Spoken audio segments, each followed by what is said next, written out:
guys, bersama saya lagi dalam Alright Nopo Channel dalam segmen Suara Orang Kampung.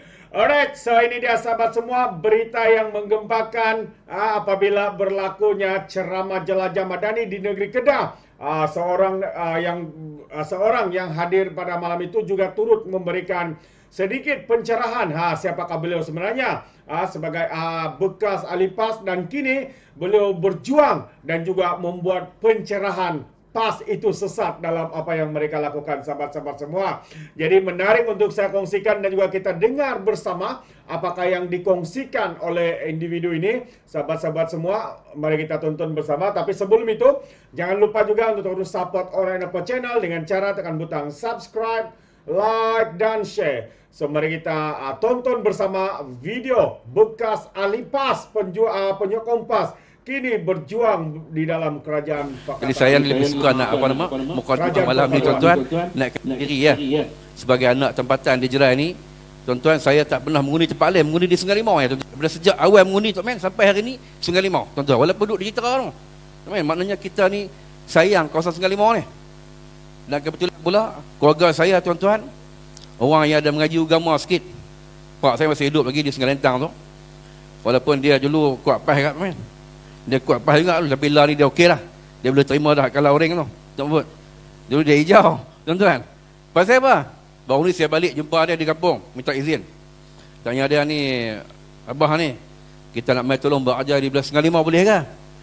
Dia kata, tak kesian kat Ustaz Azam lah, dia sebut tu. Tak main. Saya kata, pasal apa nak kesian? Dia kata dia orang baik. Habis anak tak baik ke? Dia kata hang pun baik juga. Itu kena kesian kat saya lah gitu. Tuan-tuan, gitu. Ini cerita keluarga sikit lah. Nak berkata sekalian, kita ni semua kita baik, tuan-tuan. Cumanya apa yang kita perjuang ialah agenda rakyat, tuan-tuan. Politik ni berbeza ideologi. Kadang-kadang orang tu dia ideologi nak kepada Islam sangat. Tapi tak Islam tahu nama juga lah gitu. Tapi kita nak bercakap soal negara, soal rakyat, soal masyarakat, soal madani, soal integriti, soal perpaduan, tuan-tuan sekalian. Dulu masa saya mengaji di Jordan, tuan-tuan, cerita sikit apa ni Datuk Seri Jamil, Tuan Fus.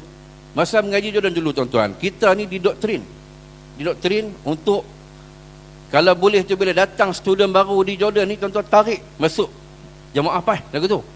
Tuan-tuan, dulu ni, cerita dulu lah. Tapi lah ni kita faham dah bahawa agama ni, tuan-tuan, bukan parti.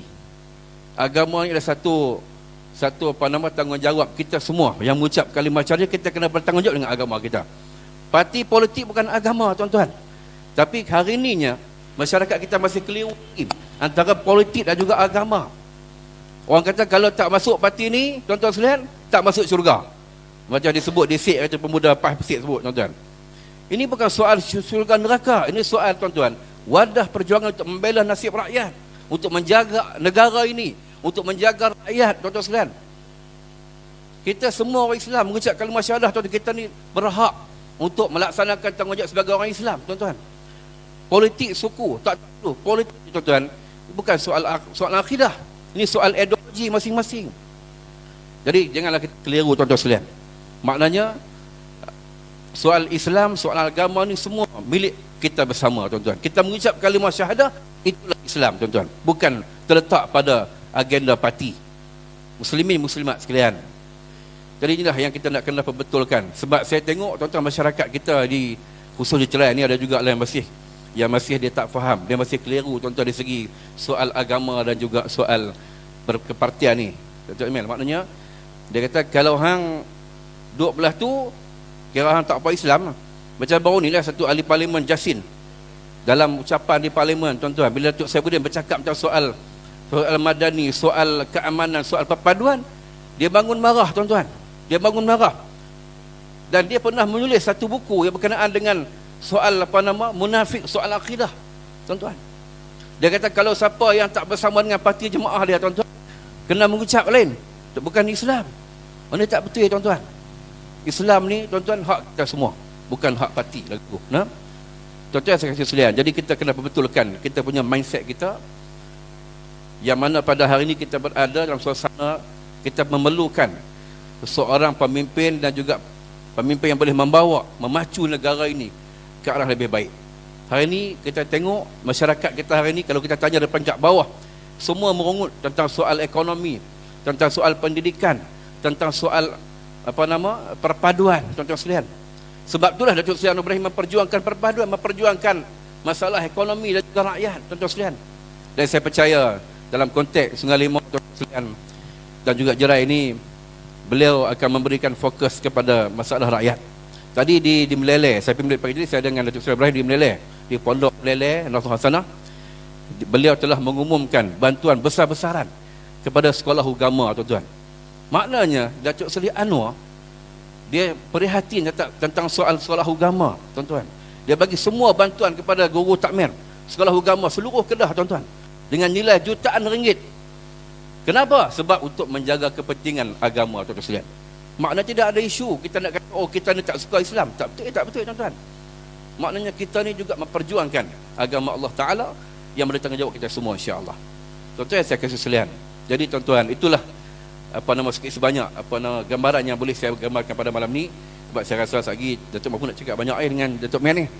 Jadi saya rasa tuan-tuan sekalian, apa yang perlu kita buat ialah marilah sama-sama kita bersatu hati, kita sama-sama di kalangan kita, di kalangan Parti UMNO, Barisan Nasional, di kalangan Pakatan Harapan, kita bersama-samalah bergabung, tuan-tuan, bekerjasama untuk memastikan kali ini, tuan-tuan, Sungai Limau akan menjadi milik Pakatan Perbuanan. Boleh tak boleh? Boleh tak boleh, tuan-tuan? Saya tak rasa tak boleh. Sebab apa? Walaupun orang katakan saya daripada hang nak pergi duduk Sungai Limau, buat apa? Tempat kalah tu. Saya kata kalau kalah tu benda biasa, tuan-tuan. Tapi kalau menang luar biasa. Betul tak betul? Tuan-tuan, saya sahut cabaran, tuan-tuan, insya-Allah. Walaupun tempat ni, tuan-tuan, bukan senang, nak kena berenang dalam lautan hijau ni. Tapi tak apa, insya-Allah, tuan-tuan. Kita yakin kalau kita buat kerja demi rakyat, insya-Allah, tuan-tuan, Allah akan tolong kita, insya-Allah. Dengan pengalaman Datuk Seri Jamil, dengan pengalaman Datuk Wira Mahfuz, insya-Allah kita sama-sama work together untuk sama-sama kita lihat akan berlaku perubahan di Sungai Limau ni, insya-Allah. Tuan-tuan, yang penting ialah perjuangan rakyat, perjuangan untuk mengangkat martabat rakyat, perjuangan untuk mengangkat ekonomi masyarakat di kawasan ini, insya-Allah, dan juga menjaga agama. Itulah, tuan-tuan sekalian, harapan kita. Dan saya harap sekali lagi, saya merayu tuan-tuan, marilah sama-sama malam ini balik bagi tuan adik-beradik kita di kalangan Barisan Nasional, di kalangan Pakatan Harapan dan seluruhnya. Marilah sama-sama kita bersatu hati, kita membina kembali perpaduan di kalangan kita, insya-Allah. Itulah, tuan-tuan sekalian, harapan saya. Saya rasa cukup ucapan saya pada malam ini sebagai salam kenal. Saya akan dengar. Assalamualaikum warahmatullahi wabarakatuh. Terbaik, itu dia sahabat-sahabat semua, ucapan daripada bekas penyokong PAS bersama dengan keluarganya. Tapi hari ini sahabat-sahabat semua, ya, seperti mana pencerahan, boleh dikatakan PAS itu semakin sesat kerana ramai di antara mereka menganggap kononnya PAS itu sebagai sebuah agama, sedangkan PAS itu parti PAS itu ya hanyalah sebuah parti, ya, tetapi disalahertikan, ya, sehingga ada yang menyatakan pemimpin-pemimpin daripada parti PAS ini kononnya kalau tidak undi PAS tidak masuk surga, kalau mengundi Pakatan Harapan ataupun Barisan Nasional katanya akan masuk neraka. Wow, ada pula sampai jadi begitu, sahabat-sahabat semua. Ada lagi, ya, pemimpin ataupun ulama daripada PAS ini, dari Jasin, mengatakan kalau mau jadi ahli Sunnah Al-Jamaah katanya perlu jadi ahli PAS. Sampai begitu sekali, ya, dalil-dalil yang mereka keluarkan yang menyesatkan rakyat di luar sana, sahabat-sahabat semua. Jadi terbaik pencerahan daripada sahabat ini, ya, kita harapkan, ya, supaya, ya, dalam pilihan raya kecil, ya, pilihan raya negeri, bukan kecil, ya, pilihan raya negeri di Kedah ini sesuatu yang luar biasa berlaku untuk rakyat Kedah mahukan perubahan. Itu dia. Jadi terima kasih sahabat semua, ya, kerana bersama, dan juga sekiranya anda mau memberikan sebarang pendapat, pandangan, ya, anda boleh berikan di dalam ruangan komen. Tapi ingat, komen dengan cara berhemah. Jangan menjadi seperti Walaun-Walauntit, lebay-lebay, geng sapu bersih, dan juga termasuk juga itu GTA, geng takut Anwar, sahabat semua, ya, apabila memberikan komen penuh dengan hasutan, kebencian, dan juga fitnah melampau. Sepertinya mereka tidak punya otak, mungkin karena mereka menggunakan otak di lutut, bukannya otak di kepala. Alright, jadi sampai di sini saja. Izinkan saya untuk mengundurkan diri, dan seperti biasa, Peribahasa mengatakan, tak apa pun kangkap, 2 tahun keinginan. Dalam bahasa Melayunya, tepuk dadah, tanya selera. Sekian je daripada Orang Dapat Channel. Saya kita berjumpa lagi di dalam info dan update yang seterusnya. Sekian. Bye-bye.